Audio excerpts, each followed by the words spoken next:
Welcome to the tutorial for duplicating a syllabus in Syllabus Assistant.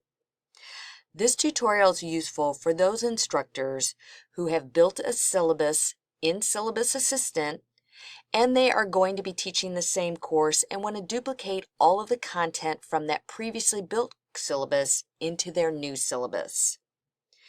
Again, you'll type in syllabus.spalding.edu into your browser. Google Chrome and Mozilla Firefox are the preferred web browsers. Many of the features of Syllabus Assistant do not work well in Internet Explorer.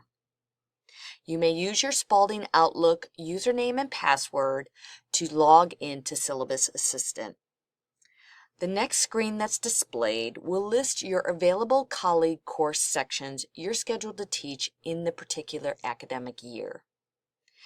Want to point out that in the syllabi section, these are syllabi for previously taught courses.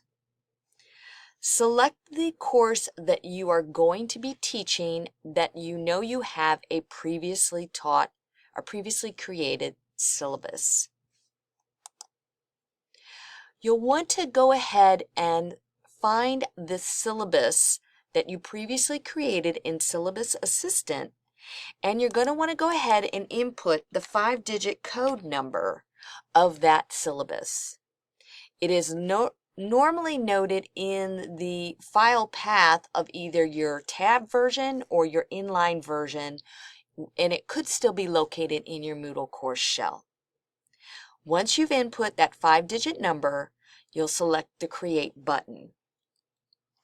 Most, if not all, of your content from that previous Syllabus Assistant syllabus will then duplicate over into this new syllabus. The only changes you should see will be your course term dates, your period start and withdrawal dates. You can then download a new PDF and update the tabbed and inline version file paths into your Moodle course. This concludes a tutorial for duplicating a syllabus in Syllabus Assistant.